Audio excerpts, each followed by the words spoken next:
J'ai commencé à élaborer un plan d'évasion dès mon arrivée. Tous les systèmes ont leurs points faibles. J'allais trouver un moyen. Quante, t'es là? Si quelqu'un devait s'échapper, il y aurait forcément des blessés.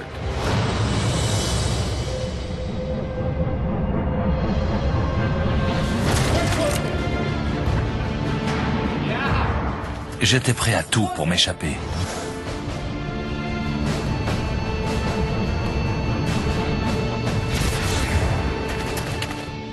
Il ne va pas se laisser faire, il est peut-être armé. Il va chercher à se faire tuer.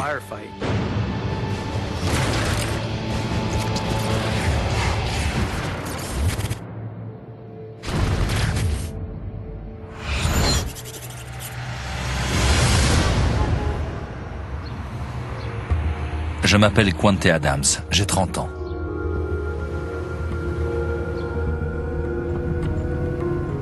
En janvier 2004, j'ai été arrêté par des agents fédéraux pour trafic de drogue, détention de 64 kilos de marijuana et blanchiment d'argent. J'avais déjà passé 2 ans en prison en attendant de passer en jugement. Je risquais la perpétuité. Mon père et mes frères ont fondé un gang à Los Angeles. J'ai grandi dans ce milieu. J'étais voué à devenir un délinquant. J'ai vendu de la drogue dès l'âge de 10 ans et j'ai fait de la prison à 14 ans.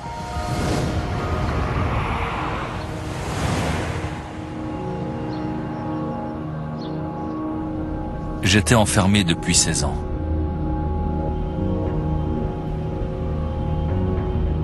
En maison d'arrêt, j'avais tenté plusieurs fois de m'évader. On m'avait surpris avec des lames de scie à métaux. Alors j'ai été transféré dans un quartier de haute surveillance de la prison d'Alton. Tout le monde pensait que c'était impossible de s'enfuir de là-bas. Quand il est arrivé, les policiers nous ont dit qu'il risquait de s'évader, parce qu'il avait déjà plusieurs tentatives à son actif. En arrivant, j'ai évalué la hauteur du bâtiment. J'ai compté le nombre de briques pour savoir combien les cellules faisaient de mètres carrés. J'ai observé les grilles d'aération, j'ai regardé les caméras, j'ai essayé de repérer un maximum de détails.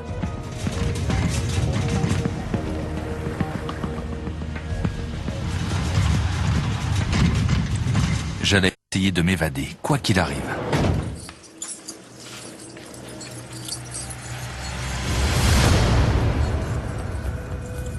Il y avait des caméras partout. Toutes les portes étaient très sophistiquées.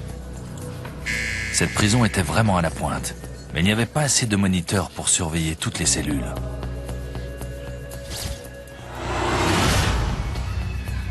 J'avais un enfant que je n'avais jamais tenu dans mes bras. Juste après mon arrestation, j'avais appris que j'allais devenir père. Je ne pouvais pas rester en prison à vie. Ils m'ont remis des articles de toilette, du dentifrice, du fil dentaire. Vous savez, tout ce qu'on vous donne en prison peut vous aider d'une manière ou d'une autre à vous évader. Quand on m'a conduit dans ma cellule, j'ai essayé d'étudier tous les détails, les portes, les sirènes, le bruit des sirènes. J'ai franchi 3 portes, puis j'ai tourné, et je me suis retrouvé dans un couloir avec 6 ou 7 cellules de chaque côté. Garde dans le couloir! Les gens criaient « Comment tu t'appelles? D'où tu viens ?» Il y avait un détenu que j'avais connu en isolement à la maison d'arrêt.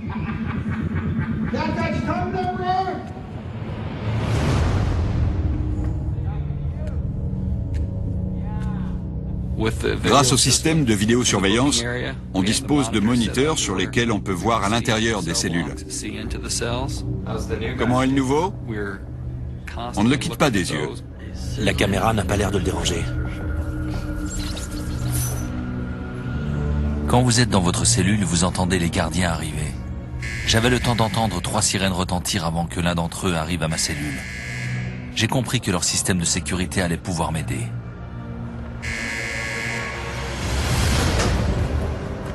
Bonjour, monsieur Quante. Le directeur est venu me voir. On vous a à l'œil. Il m'a servi son discours comme quoi je ne pourrais jamais sortir de sa prison, que ce n'était même pas la peine d'y penser. Si un prisonnier devait s'échapper de la prison d'Alton, on pensait qu'il serait obligé d'agresser un des gardiens pour lui voler les clés et franchir toutes les portes. Je connais suffisamment bien mon personnel pour savoir que ce ne serait pas évident. Si Quante ou n'importe qui d'autre devait s'échapper, il y aurait forcément des blessés.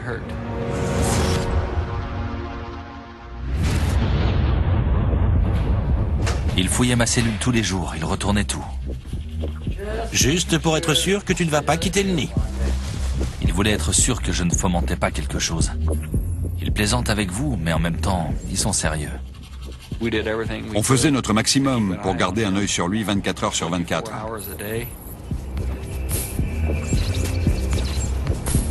Les gardiens et les caméras surveillaient les moindres de mes faits et gestes. Mais je n'étais pas pressé. Je cherchais une faille, une issue. La force de cette prison était sa technologie. Si vous avez des caméras, votre prison est bien surveillée. Mais ces caméras étaient en fait leur point faible. Elles ne remplacent pas l'œil humain. Je suis resté dans ma cellule pendant des mois, à écouter, imaginer, visualiser. J'utilisais mon bon sens pour essayer de me représenter ce qu'il y avait dans le toit. La tuyauterie, les canalisations d'eau, les conduits d'aération. Toutes ces petites choses qui jouent un rôle pour savoir exactement à quoi s'attendre quand on prévoit une évasion. J'ai essayé d'étudier la tuyauterie et la plomberie du bâtiment. J'ai écouté les bruits, comment ils se déplaçaient à travers le plafond. Je faisais attention aux moindres détails.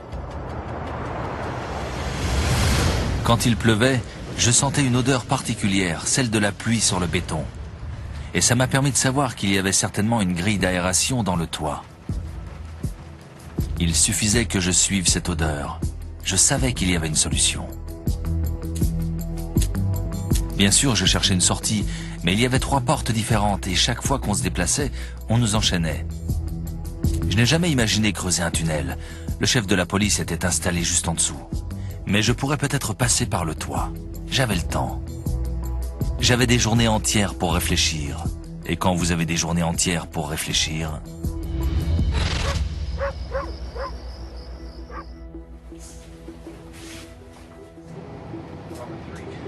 Quand je regarde le moniteur et que je ne vois pas le détenu, j'utilise l'interphone.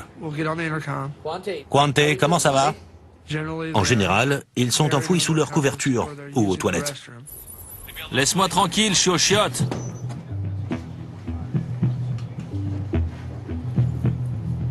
J'ai remarqué une chose.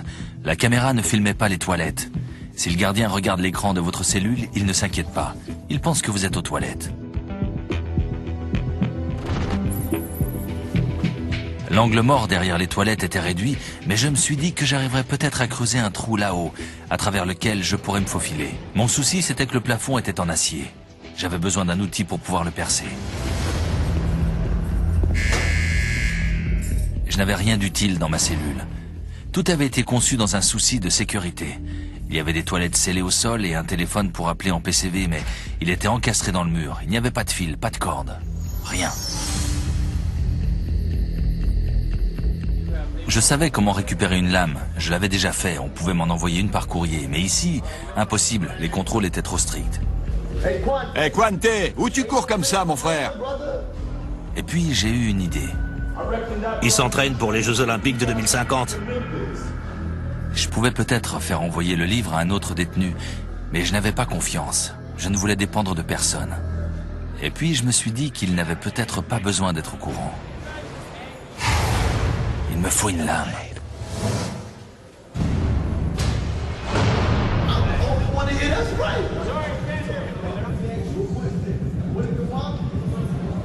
J'étais très nerveux. Je ne savais pas si le livre allait être soumis à un détecteur. Je ne savais pas si le gars allait dire qu'il n'avait jamais demandé ce livre. Je savais que si on trouvait la lame, j'allais être surveillé d'encore plus près. Je savais que si je n'arrivais pas à récupérer cette lame, mon plan tombait à l'eau. Voilà le gardien. Le détenu ne savait pas qu'il allait recevoir ce livre. Et bien sûr, il ignorait aussi qu'il y avait une lame de scie à métaux à l'intérieur. Eh Vin, je te savais pas aussi intello. L'éthique moderne? Je savais que si le livre n'arrivait pas, je ne pourrais jamais sortir. Qu'est-ce que ça veut dire? Je sais pas. Je ne devais rien laisser paraître, me comporter normalement. Une fois que le livre est arrivé, j'ai attendu. J'ai attendu un peu plus d'une semaine. Et j'ai essayé de le récupérer. Tu me prêtes le livre qu'on t'a envoyé? Morelli a pris le livre.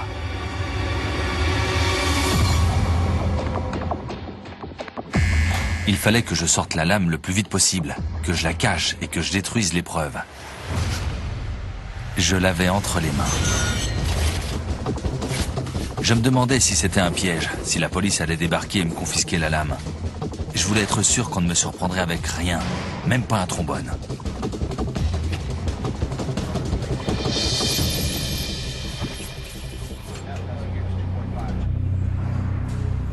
Quand j'ai eu la lame en ma possession, j'étais à la fois stressé et excité. Je ne savais pas du tout si mon plan allait marcher. J'ai attendu d'être vraiment sûr que ce n'était pas un piège. J'avais observé la structure du bâtiment. J'avais repéré des grilles d'évacuation et d'aération en arrivant à la prison. J'avais observé le toit. Je me suis dit que je pourrais découper le plafond et me frayer un chemin jusqu'à ces grilles. J'ai gratté le plafond en acier avec ma lame et ça a fait un bruit d'enfer.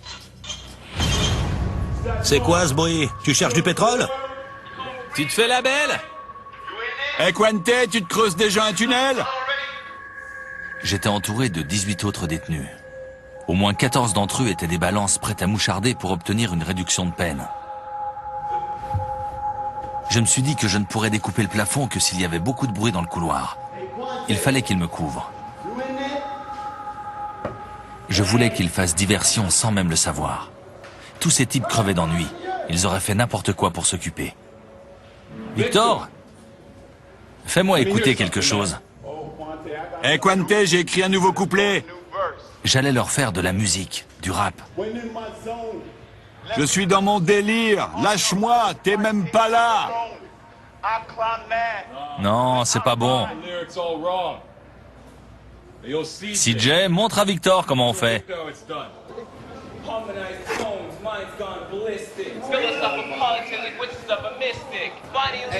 Toutes les cellules s'animaient en même temps. Tous faisaient de plus en plus de bruit pour essayer de se faire entendre. Et plus ils faisaient du bruit, moins on risquait de m'entendre. C'était une sorte de concours entre eux. Un concours de rap.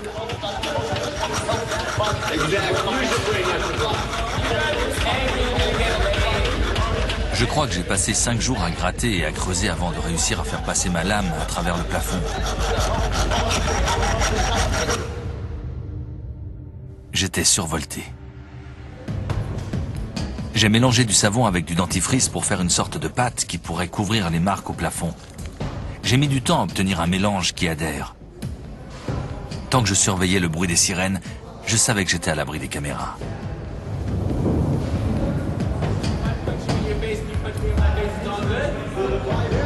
Avec ça, t'as plus de problème. Je commençais vers 2 heures et je continuais jusqu'à 3 ou 4 heures du matin. Quand tout le monde dormait, je devais ralentir la cadence. Je pouvais mettre 1 heure à enlever juste un petit morceau. Mais je me disais que c'était toujours mieux que de rester allongé à rien faire. Au bout de 3 semaines, j'en suis venu à bout.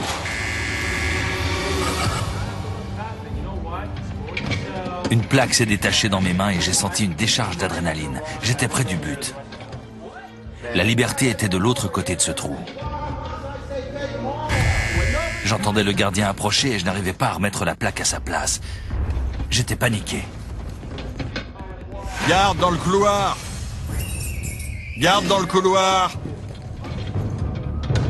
Je me suis précipité à la porte. Qu'est-ce que tu trafiques? Je suis resté devant la porte pour qu'il ne voie pas le trou dans le plafond.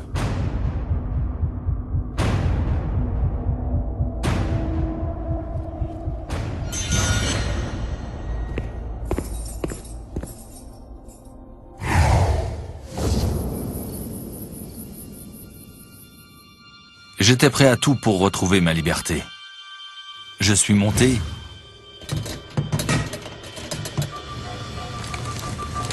Et j'ai découvert qu'il faisait noir là-haut. Il n'y avait pas de lumière en dehors de celle qui provenait de ma cellule. Je voulais voir s'il y avait assez de place pour que je puisse me faufiler à travers. Je savais que si on m'appelait, j'avais un peu de temps, parce qu'ils penseraient que j'étais aux toilettes.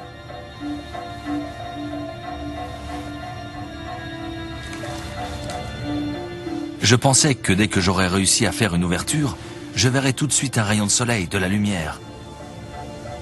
Mais en fait, il n'y avait rien du tout.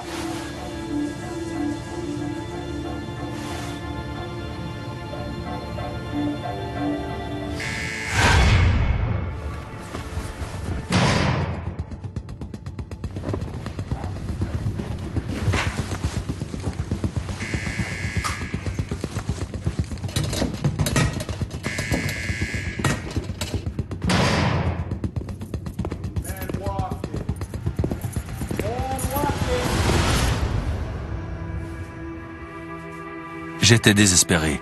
Il n'y avait peut-être pas d'issue depuis le toit. J'avais travaillé pendant 3 semaines. J'avais eu de la chance que personne ne se soit aperçu que j'avais découpé le plafond. Et tout à coup, j'ai eu envie de baisser les bras. J'étais complètement déprimé. Tout s'écroulait.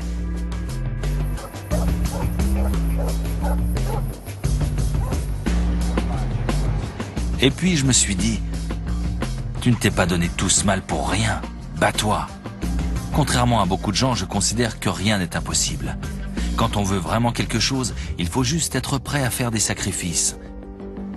Et à ce moment-là, j'étais prêt à sacrifier ma vie, donc rien n'était impossible.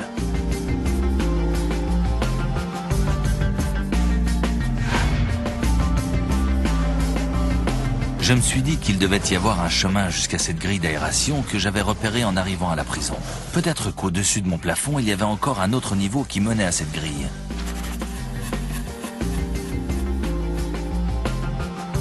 Je ne voulais pas me fier aux sirènes. Je savais qu'elles retentissaient toutes les 30 minutes, mais je ne m'en accordais que 25. Je faisais le compte à rebours dans ma tête. 1, 2, 3, 4.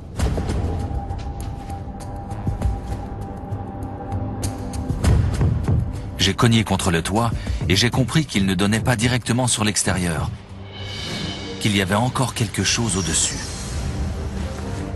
J'ai récupéré un petit morceau de métal et j'ai commencé à gratter.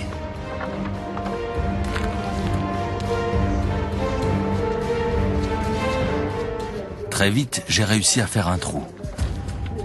À ma grande surprise, j'ai senti de l'air.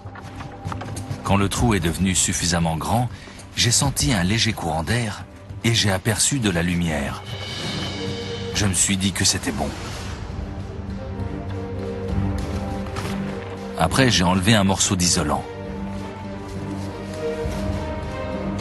J'étais de plus en plus impatient et j'ai réussi à faire un trou assez grand pour passer ma tête.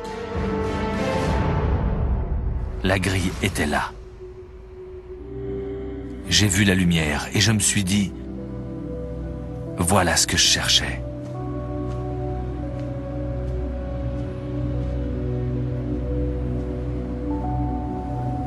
J'avais l'impression d'être libre.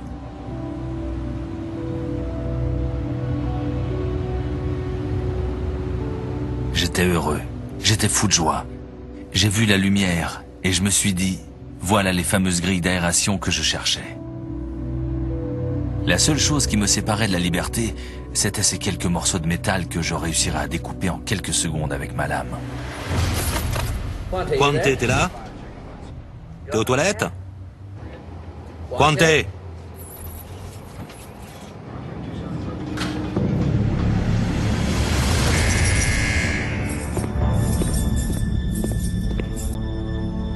J'ai pas entendu la sirène de la première porte parce que j'étais trop loin. Mais j'ai entendu la deuxième sirène. Il fallait que je fasse vite.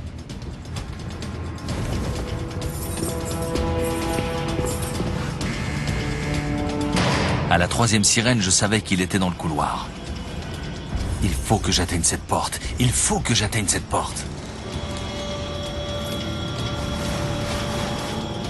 Quante, Tout ce que j'avais en tête, c'était « Si le gardien voit ce trou, je suis mort ». Désolé. À quoi tu joues? Désolé, Mike.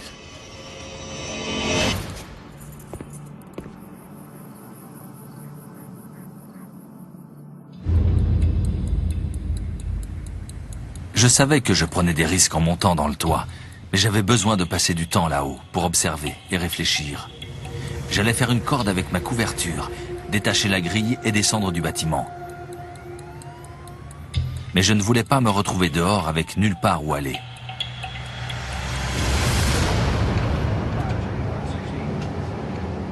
Je voulais être sûr qu'on viendrait me chercher. Je ne voulais pas être obligé de voler une voiture ou de soutirer quoi que ce soit à un innocent.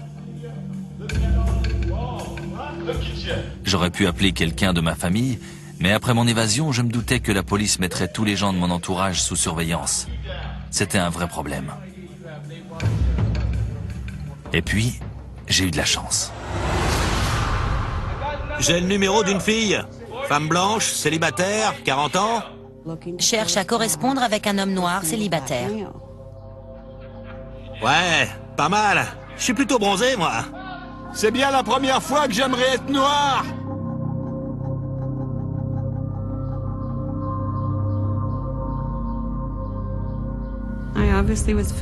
Je me sentais seule.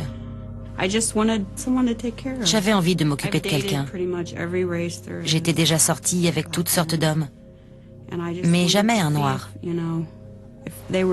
J'avais envie de voir s'ils étaient différents des Blancs, des Asiatiques, des Indiens ou des Portoricains que j'avais connus. Tu devrais l'appeler, Quante. Elle allait peut-être pouvoir m'aider. Un détenu m'avait dit, si tu arrives à ouvrir ton téléphone et à le bidouiller, tu peux passer des appels à l'œil. Ça voulait dire qu'il ne pourrait pas savoir qui j'appelais. Mais je ne pouvais pas en être complètement sûr.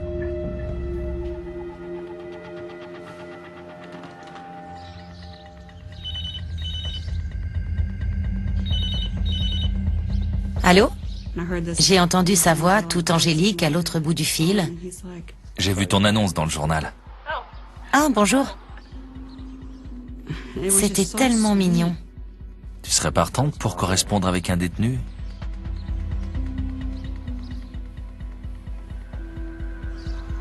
Eh bien... Oui, c'est d'accord. Elle avait l'air plutôt sympa. Je ne pouvais pas lui faire confiance à 100%, mais je savais que si je lui fournissais un nombre limité de renseignements, elle me suivrait. Il en avait assez de la prison. Il avait juste envie de se poser avec quelqu'un dans un environnement stable. Il aimait les femmes plus âgées. Il était comme un petit garçon qui avait besoin de sa maman. Et j'avais de l'amour à lui donner.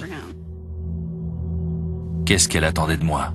Je suppose qu'elle avait envie qu'on ait une relation, qu'on couche ensemble, ce genre de choses. Il m'a expliqué qu'il était à Alton et je me suis dit que ce n'était pas très loin. Je lui ai proposé de venir le voir, mais il ne voulait pas. Je lui ai dit de ne pas venir. Si elle venait à la prison, elle serait obligée de donner ses coordonnées. Elle laisserait une trace.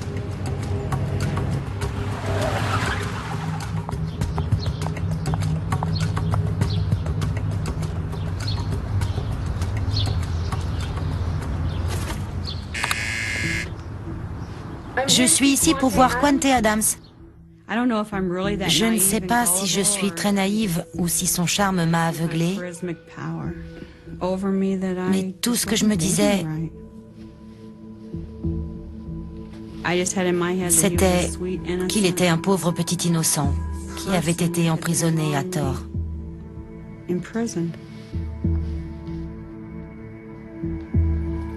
Bon, suivez-moi. Mike est arrivé et il m'a dit « T'as de la visite? Je ne m'y attendais pas. » À quoi elle ressemble?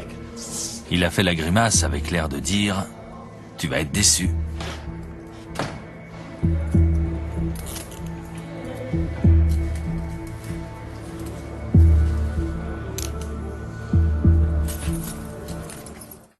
Je suis entrée et j'ai pris place sur un tabouret devant une vitre. Il y avait un téléphone. Ensuite, ils ont fait entrer Quante. C'était un très beau garçon. Je me fichais de son apparence.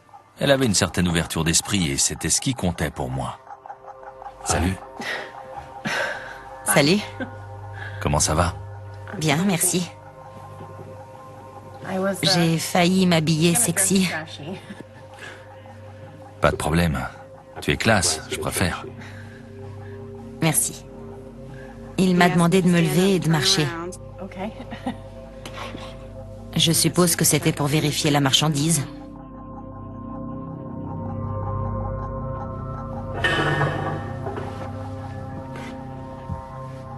Si cette fenêtre était assez grande, s'il n'y avait pas de barreaux ni de gardiens autour de moi, je sauterais à travers. Préviens-moi si tu décides de le faire. Je viendrai te chercher. J'ai pris ça pour un signe. Si je veux partir, tu seras là. Tu m'emmèneras et tu me cacheras. Il était très beau et il avait cette voix. Sa voix m'a vraiment touchée. Alors, elle était comment?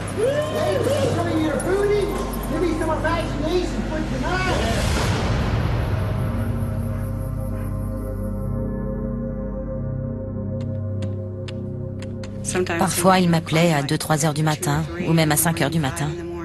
Allô? Salut? Je n'ai jamais compris comment il pouvait faire ça. Bien sûr, ce serait super.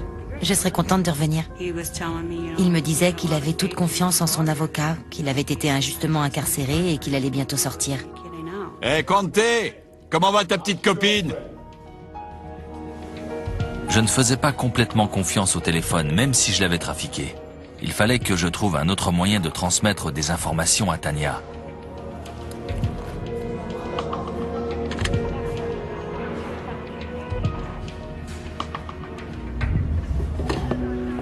J'ai articulé en silence que j'allais sortir dans quelques jours.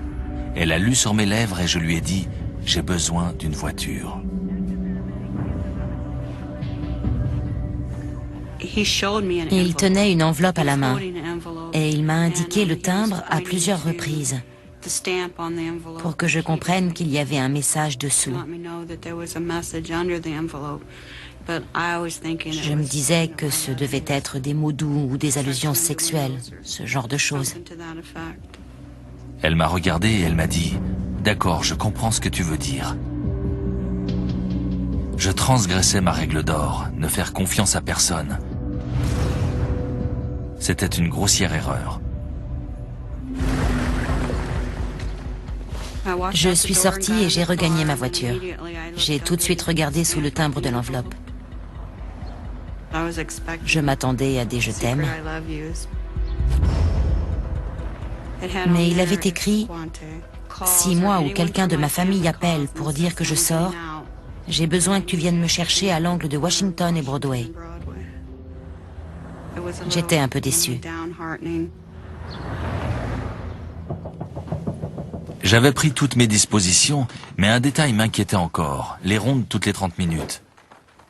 J'avais besoin de plus de temps que ça pour sortir avant que l'alerte ne soit donnée.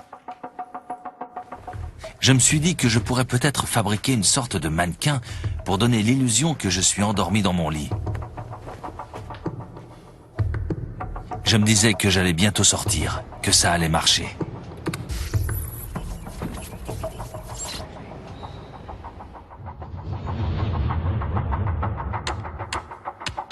Allô? Salut? Je vais sans doute sortir bientôt. Relâché. D'accord. Je craignais qu'il n'arrive pas à décrocher un travail, que ça provoque des disputes entre nous, et je me demandais comment notre cohabitation allait se passer.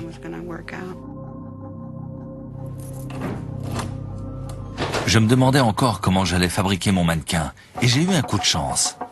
Un jour, on m'a rapporté mon sac de linge propre, et il y avait des vêtements qui n'étaient pas à moi dedans. J'ai rempli le pantalon et la chemise avec l'isolant que j'avais trouvé dans le toit.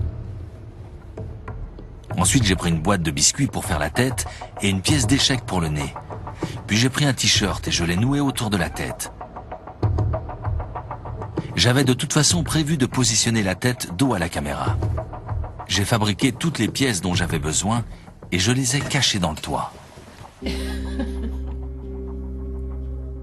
Comment j'allais expliquer ça à tout le monde? Personne n'était au courant pour lui. J'espérais pouvoir compter sur elle. Tout ce que je voulais, c'était qu'une voiture m'attende à la sortie. Il m'a dit qu'un jour, il me ferait tomber amoureuse de lui. C'était déjà le cas, mais je me suis bien gardée de lui dire.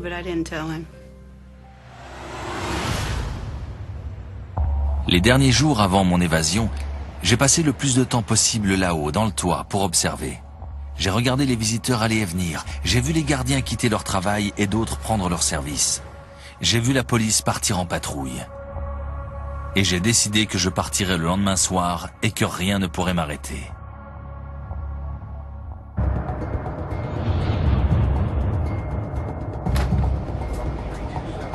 J'atteignais mon but après des mois de préparation. J'étais très calme et détendu, mais je savais que si je me faisais prendre, je serais transféré dans une prison fédérale de très haute sécurité, où je n'aurais aucune chance de pouvoir m'évader. J'ai pris mon service à 18 heures. Il y avait eu quelques arrestations, mais on n'était pas trop débordés. Après coup, je me suis souvenu que Quante était toujours posté derrière sa porte, comme s'il discutait avec quelqu'un. Tu seras prête pour moi? Oui. Il m'a appelé et il m'a dit « Je sors, tu peux venir me chercher ?» Bien sûr. Il n'y avait rien d'anormal. C'était une soirée comme une autre. Je suis partie de chez moi. J'avais à peu près 45 minutes de trajet. J'étais impatiente. J'avais hâte de pouvoir le toucher. J'avais juste envie qu'il soit libre. Vers 20 h, j'ai découpé ma couverture en petites bandes. Je les ai attachées les unes aux autres et j'ai obtenu une longue corde. J'ai chauffé un co-détenu pour qu'il harcèle le gardien. Hé, CJ, c'est pas légal s'il te donne pas ton courrier. Morelli! Il a commencé à harceler les gardiens qui visionnaient les images de sa cellule. Pourquoi vous me donnez pas mon courrier? Quand on appuie sur ce bouton, ils viennent tout de suite dans votre cellule pour voir ce qui se passe. J'ai mis un chiffon sur ma caméra. J'ai descendu le mannequin.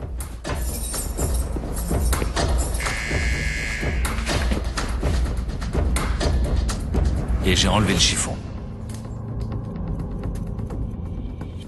Je suis arrivée à Alton. Il m'a appelé pour me dire quoi faire. J'ai suivi ses instructions. Il m'a dit de me garer sur Washington Street et qu'il serait là dans quelques minutes. Je n'avais plus qu'à attendre. Dès que le gardien partirait, je passerais à l'action. Alors, CJ, qu'est-ce que tu fais ce soir? Ce que je fais? T'es marrant, toi. Un bon match et quelques bières, peut-être. Et toi, Quante? Je rentre chez moi, j'ai des choses à régler. Tu rentres chez toi dans tes rêves, Quante? J'imagine qu'ils ont cru que je plaisantais. J'ai dit sur le ton de la plaisanterie, mais en même temps, j'étais sérieux. J'étais contente de savoir qu'il allait être bientôt libéré. J'avais installé le câble qu'il m'avait demandé. J'avais même acheté des provisions.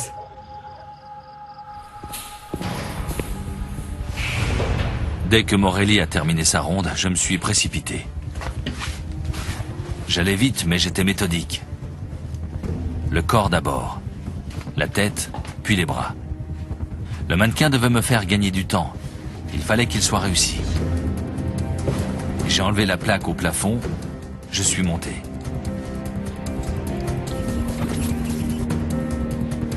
Je me suis faufilé et je suis allé jusqu'à la grille d'aération le plus vite possible. Je me disais, est-ce que les gardiens vont remarquer le mannequin dans mon lit? Est-ce qu'on va me repérer quand je vais sortir? Est-ce que Tania sera là? J'étais assise dans ma voiture. J'ai éteint le moteur. Dans un coin de mon champ de vision, je voyais quelque chose qui bougeait. J'ai regardé en direction de la prison et j'ai vu quelqu'un se pencher dehors.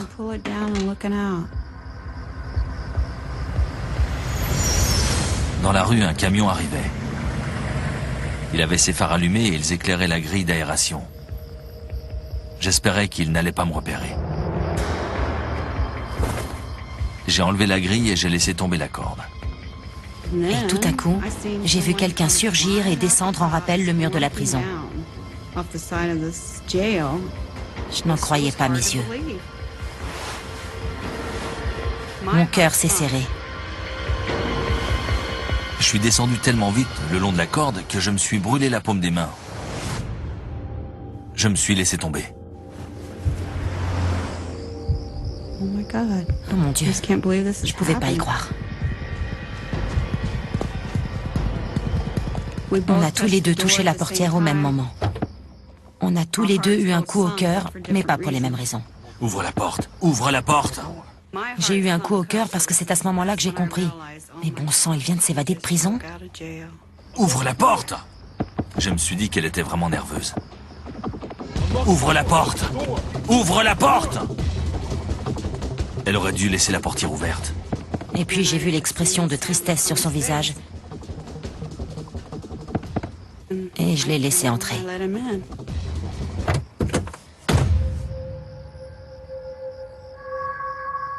Oh mon Dieu, je pouvais pas y croire. Il était là. Je pensais que t'avais compris. J'étais à 1000 lieues d'imaginer ça. Une fois qu'il est monté, je me suis dit que j'étais déjà allé trop loin, que je ne pouvais plus reculer. J'ai compris qu'elle était complètement paniquée.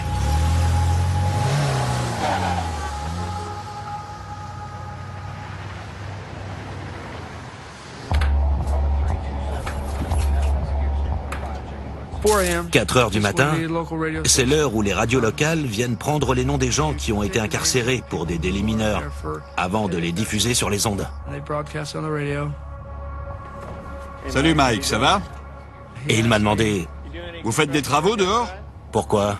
Il m'a dit qu'il y avait quelque chose qui pendait des grilles d'aération. Je n'en revenais pas. Tout s'est arrêté pendant une seconde et je me suis dit « Ah non !» J'étais sous le choc, complètement sous le choc. Ça doit être Quante Adams. J'ai frappé à sa porte et j'ai hurlé son nom. Quante! Quante! Quante n'a pas répondu. Il était resté dans la même position toute la nuit. J'ai entendu le papier et les gobelets tomber par terre. Et j'ai compris que c'était un mannequin censé lui ressembler.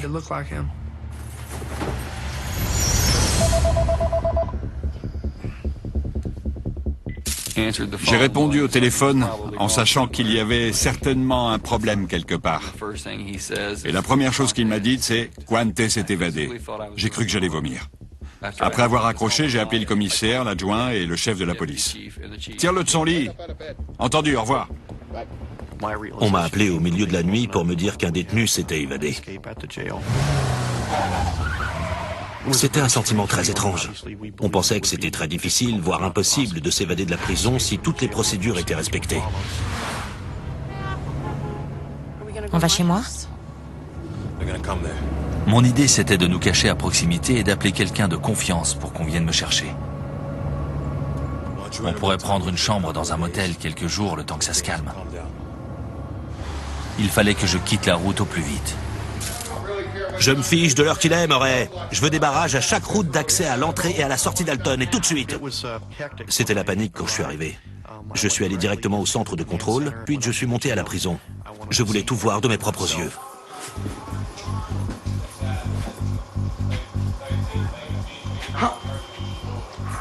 C'est par là qu'il est parti? Comment s'est-il procuré une scie?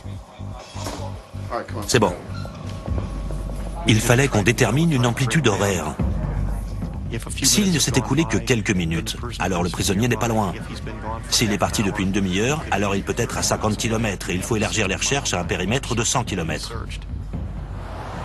S'il s'est évadé 2 heures plus tôt, il peut être à 200 km de distance et ça devient presque impossible.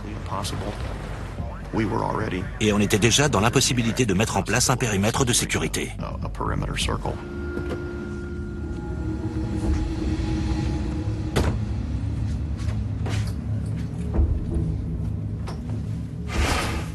J'avais peur. Je savais que c'était très grave. Mais j'avais aussi envie de le protéger. Je voulais le cacher. On a recherché toutes les sources d'informations qui pourraient nous fournir des indices sur l'endroit où il se trouvait ou des gens qui pourraient être en contact avec lui. On a notamment passé en revue ses appels téléphoniques. Et c'est à cette occasion qu'on est tombé sur le nom de Tanya Goodwin. Patron, je crois qu'on l'a. Il avait des contacts réguliers avec une certaine Tanya Goodwin, une femme blanche de 43 ans. Les policiers tentent actuellement de la localiser. Ça passe aux infos. On en parlait sur toutes les chaînes. On s'est assis l'un à côté de l'autre et on a regardé les informations.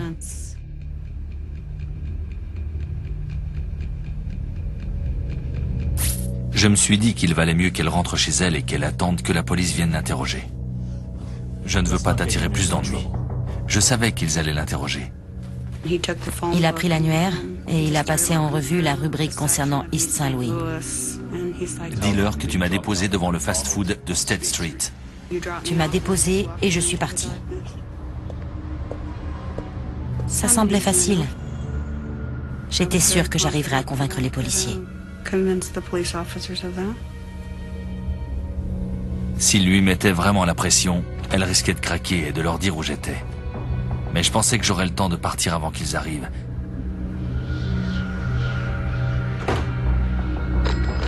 J'ai téléphoné à un contact en Californie. Il faut qu'on vienne me chercher. Ils ont appelé quelqu'un à Chicago qui devait s'en occuper. Il fallait compter 5 heures de route.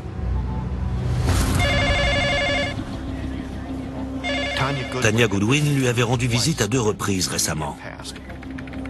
On avait besoin de savoir si elle lui avait parlé, si elle l'avait aidé, si elle savait quoi que ce soit. T'as une adresse, Jimmy? Ouais, c'est bon. C'est elle.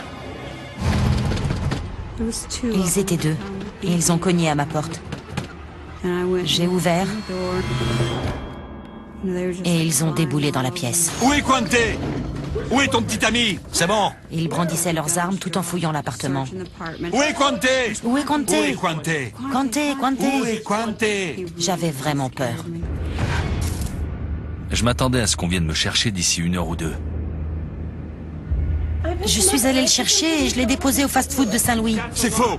Dis-nous la vérité. C'est ce que je vous dis. Où est-il? Où est Quante? Je n'ai pas pu. Je leur ai dit où il était. Elle nous a dit qu'il était dans la chambre 108 du motel. J'ai été l'un des premiers à arriver sur place. Quand je me suis retrouvé devant la porte, je me suis dit, il ne va pas se laisser faire. Il a consacré énormément de temps à la planification de son évasion et il est peut-être armé. Il va peut-être chercher à se faire tuer au cours d'une fusillade.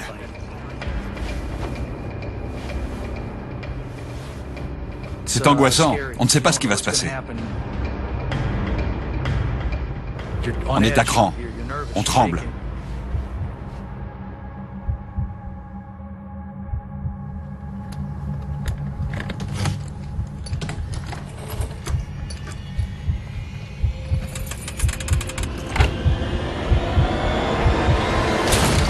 Police, couchez-vous! Couchez-vous tout de suite!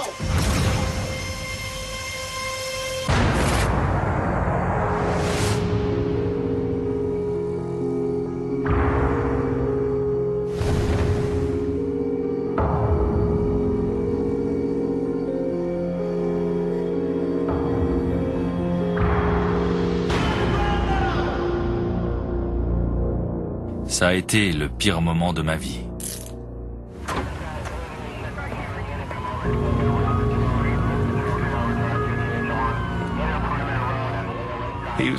Il s'est très bien débrouillé pour s'évader de prison, mais il ne s'est pas très bien débrouillé une fois dehors.